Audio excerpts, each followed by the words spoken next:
एक बार की बात है। एक सुंदर से गांव में एक औरत अकेले रहती थी। उसके परिवार में और कोई नहीं था। अपने बचपन से ही उसे बच्चों और बागबानी का बहुत शौक था। उसके पास कई पौधे थे और उसे उनकी देखभाल करना बहुत पसंद था, मगर उसे खुद के बच्चों को पालना नसीब ना हुआ और इसी बात का उसे बहुत गम भी था। एक दिन पौधों को पानी देते हुए वो बच्चों के बारे में सोच रही थी। एक परी वहाँ प्रकट हुई। मैं तुम्हें कई दिनों से देख रही हूँ, तुम इतनी अलग क्यों हो? वो बोली। मुझे बचपन से ही बच्चे बहुत प्यारे लगते हैं, पर मेरी कोई संतान नहीं है। इस बारे में सोचकर मैं दुखी हो जाती हूँ। औरत बोली। तुम दुखी मत हो, क्योंकि अब मैं तुम्हारी मदद करूंगी। परी ने फिर अपनी जादुई शक्ति से उसे एक पौधे का बीज दिया। ये कोई आम बीज नहीं है, इसमें जादुई शक्ति है। तुम्हें इसे वहाँ उगाना होगा जहाँ बहुत धूप की किरण आती है। उसने औरत को उस बीज पर बहुत प्यार से रोज पानी डालने को भी कहा। फिर अचानक वो गायब हो गई। जल्दी ही जैसा परी ने कहा, उस औरत ने बीज को एक फूलदान में डाल दिया और उसे खिड़की के पास रख दिया। वो उस बीज को रोज पानी देती थी। धीरे धीरे बीज एक पौधा बन गया और उसमें एक सुंदर फूल भी उग गया। वो औरत बहुत खुश थी जब उसने फूल को देखा और फिर उसके पास जाकर उसे चूमा। जैसे ही उसने उसे चूमा, फूल खिल उठा और फिर उसमें एक छोटी लड़की को देखकर वो हैरान रह गई।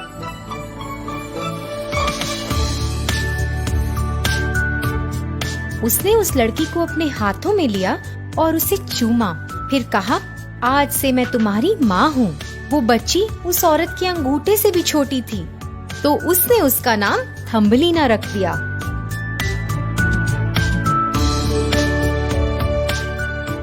इस बच्ची ने उसकी तन्हाई दूर कर दी थी। हर रोज वो थम्बलीना के साथ खुशी से खेलती, उसे खाना खिलाती और उसके लिए गाना भी गाती थी। उसने थम्बलीना के लिए एक शंख से बिस्तर भी बनाया था, जिसमें उसने उसके सोने के लिए जामुनी रंग की पंखुड़ियाँ रखी थीं और ऊपर लेने के लिए गुलाब की पंखुड़ियाँ भी थीं। उसने एक नाव भी तैयार की। वो पूरा दिन एक बहुत ही छोटे तालाब में खेलती थी। जैसे जैसे अच्छे दिन बीते, एक रात एक मेंढक खिड़की से कूदकर अंदर आया।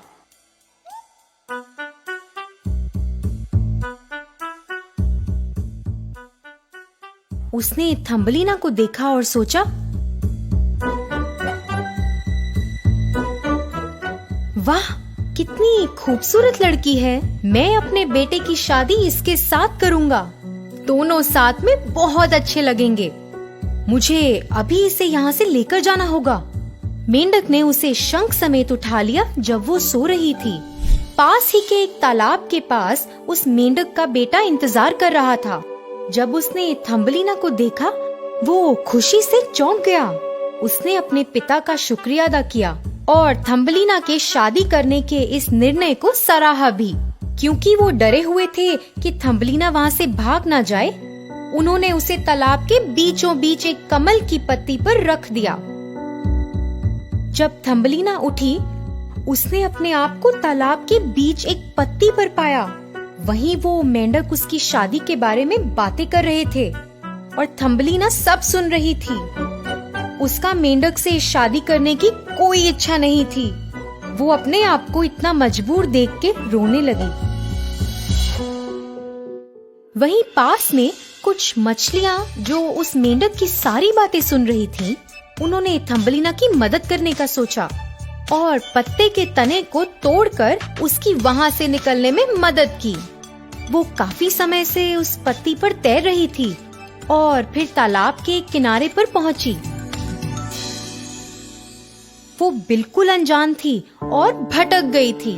कुछ देर बाद उसे एक चूहे ने देखा और अपने घर आने का न्योता दिया।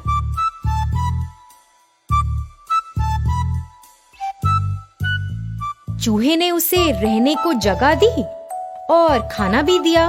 थम्बलीना ने चूहे का शुक्रिया अदा किया और अपनी पूरी कहानी सुनाई। चूहे ने उसे बेझिझक वहाँ रहने को कहा। एक दिन चूहे ने थम्बलीना को दावत के बारे में बताया और उसे कुछ तैयारियां भी करने को कहा। तभी एक चूहा काले कोट में घर आया। थम्बलीना ने उसका अपनी मधुर आवाज में स्वागत किया। चूहा तो उसकी खूबसूरती देखकर आश्चर्यचकित रह गया था और वो उससे शादी करना चाहता था। उसने थम्बलीना और अपने दोस्त को बताया। थम्बलीना को मानना पड़ा, पर उसे ये सब अच्छा नहीं लग रहा था। उसके पास कोई चारा नहीं था। उस चूहे ने उन दोनों को अपने घर आने को कहा। रास्ते में एक गुफा भी आई और उस गुफा में उन्हें एक चिड़िया मिली। उस चिड़िया को कांटों से चोट लगी हुई थी और कांटे उसके पंख में फंसे हुए थे। वो चूहा बहुत ही निर्दयी था। उसने चिड़िया को धक्का दिया और थम्बलीना का हाथ पकड़कर चलता बना। थम्बलीना को बहुत दया आई और वो उस चिड़िया की मदद करना चाहती थी।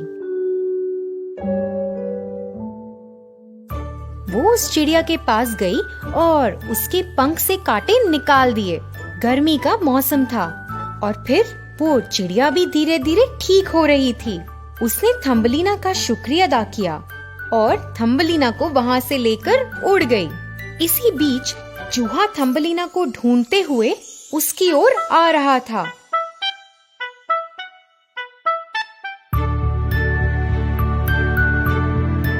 दोनों ने एक लंबी यात्रा करी और एक फूलों के सुंदर बगीचे में आ गए। चिड़िया ने बहुत सावधानी से थम्बलीना को उतारा और उसे एक खूबसूरत फूल पर रख दिया। थम्बलीना ने वहाँ के राजकुमार को देखा। उसके पंख तो सब परियों से खूबसूरत थे और उसे देखते ही थम्बलीना को उस राजकुमार से प्यार हो गया। राजकुमार थम्बलीना को देखकर उसके पास गया। उसने देखा कि थम्बलीना कितनी सुंदर है। उसने थम्बलीना का हाथ मांगा और थम्बलीना ने खुशी से हाँ कह दिया। जैसे ही उसने हाँ कहा, खूबसूरत पंखों का जोड़ा उस पर आ गया। उनकी शादी हो गई और दोनों फूलों की दुनिया के राजा रानी बन गए। शादी के बाद दोनों थम्बलीना की माँ के पास गए, जो उन्हें देखकर बहुत खुश हुई। तभी से सब बहुत खुशी से साथ रहे। तो धन्यवाद बच्चों।